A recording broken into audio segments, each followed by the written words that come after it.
Yo, dudes! Another sick chapter of Promised Neverland. I really like chapter 1 and chapter 2. Chapter 3, it set the bar. Actually, it may have raised the bar. Page 14, geez, that was incredible. Page 24 at the end, another banger.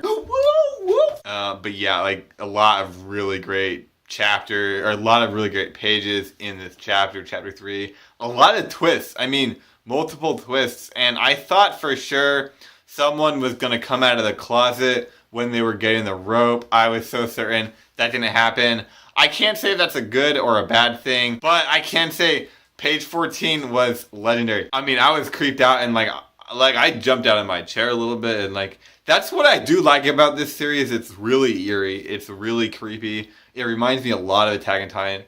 Actually, it reminds me of James and the Giant Peach. Like, I don't know why, but it does that too. It must be the art, but I mean, whatever. It's really good still. In the first half of this chapter, they seem to talk a lot about just like sustaining the story, like saying, hey, you know, this is what's going on. They're after our brains, most likely. Mom really is evil, although I have my hesitations about that. But then also they were going on to say, hey, couldn't Mother have just used the stopwatch to know where we are when we came to the in chapter 1? A lot of people were like criticizing the series specifically on that point, and obviously everyone, you know, that's not like the author didn't forget about that, and it seemed like they read that in, but I'm a little confused. Like, don't you think Mama, she would check the stopwatch immediately when the demons like are like, yo, is there something under there? You know, you would think she'd check it right then. Why would she leave that room and then check it? Of course, we learned that she is under some sort of contract. She's trying to get out alive, and so that's why she's trying to ship these kids off, which, I mean, this raises a lot of questions, but also I don't think she's entirely evil. I think that's why she didn't check her stopwatch at that point. Maybe she didn't have it on her. I don't believe that. That's not the case, because it has a chain on it. But I think she's not entirely evil. I don't think she's necessarily evil. And actually, I noticed something kind of key. Look at page 13. Notice how you see that picture with the mother figure, Connie, and then the bunny, which, like, to me, dude, I looked at that panel for like a good minute. I was like, geez, I don't even know if I want to read this. That was so sad. Like, I couldn't read that. And then next page 14, we get that kind of like really creepy. I mean, they did that on purpose, dude. It's like a setup, because you look at page 13 and it's like really creepy, and it gets you, you know, confused. It gets you like focused on that, and then next page you get this really creepy panel, and really good. I mean, I like that. They're doing a lot of that in the series. It is. I'm stay hooked. I mean, we're only 3 chapters in, but there's a lot of interesting stuff. For example, and this is kind of why I like Death Note so much. I don't know if we're gonna see that much of it in this Promised Neverland, but one of the main principles in Death Note is like the exchange of information. Basically, if you go and say that, hey, I think it's you, then they know that they think it's you, right? And then, but then it's crazy. And so, for example, if the mother, if the caretaker, Mama, if she says, hey, did you guys go to the gate yesterday? Now the 2 kids know that there's something going on, and also they know that Mama didn't know if they're going to the gate. I'm not sure how deep that's going to be played at in this series. That was like a big theme of Death Note. I mean, one of the great things about Death Note, the detective side, you know, with and I feel like they pulled off having intelligent characters. I feel like they pulled that off really well. Similar in this series, we have intelligent characters. I'm not sure how they're gonna pull that off. You know, I don't know what they're gonna do with that. That's something I really want to see down the line. I think that there's so much potential there. My next point is, I think Ray might actually be her biological son, because they look similar, the same hair color. Notice their eyes are pretty similar. Plus, I'm not getting a super friendly vibe from Ray. Like, I'm getting a very friendly vibe from Norman, right? I mean, I'm getting a weird vibe from Norman. I'm like, dude, Norman, you're a weird guy.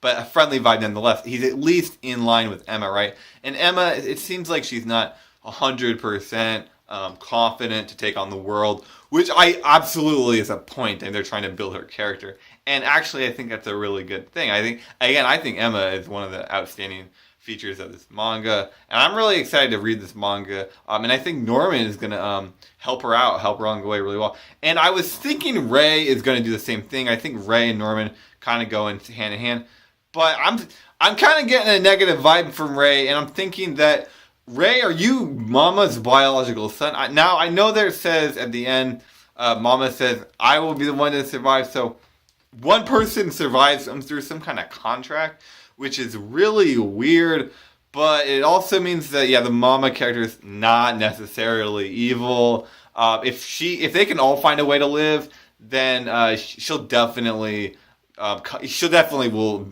be with their side, right? She hasn't actually done anything that's evil. If anything, she's helped them out. On page 22, also, notice they gave her a heel on her boot. I don't know how important that is, but I hadn't noticed a heel on her boot. In fact, I noticed a lot of the panels, their boots were flat bottom, so that's kind of interesting. I don't know why. It seems like, the art is really flexible. It seems like it's not very set in stone yet. It changes a lot. A lot of the it seems like it's all drawn by hand, which I don't think is a bad thing. I like that stuff. I know a lot of people criticize Hunter x Hunter because the art's it's terrible. It's terrible. I don't even really think it's terrible. I think it's just drawn by hand. It's just different. So I know people are going to criticize the art. I kind of like the art. It feels creepy. They're doing that. It works. And look at the important scenes. All are working, which is important. Very similar to Attack on Titan. In Attack on Titan, the art was kind of, what the hell's going on here? All the creepy scenes, though, it hit the head on the nail. So I think they're doing a similar thing here. So I was also looking at the numbers on their necks, because, the number, there's a mystery behind the numbers, and the transmitter, I don't think it's a transmitter in their neck. I know some people were coming out with that idea, but then why would Mama have one? And then why wouldn't the demons have a tracking device for the transmitter? And they didn't seem to have one, so I don't think it can be that. There's something else going on. Now look at the calendar on the last page. It looks like it's set in the year 2045.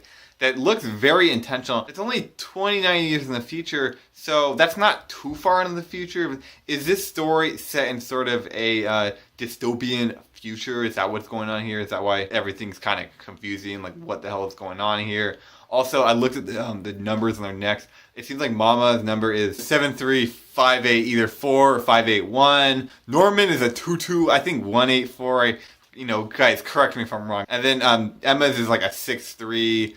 Something. So that makes me wonder, what do these numbers mean? What do they represent? Are they random barcodes? Is it a chronological thing? It can't be chronological because there's too much of a difference between Emma and between Norman and Mama. So it can't be that. So what exactly is going on with those barcodes? Oh yeah, last week I was wondering how long are they going to be inside this, it looks like a prison kind of.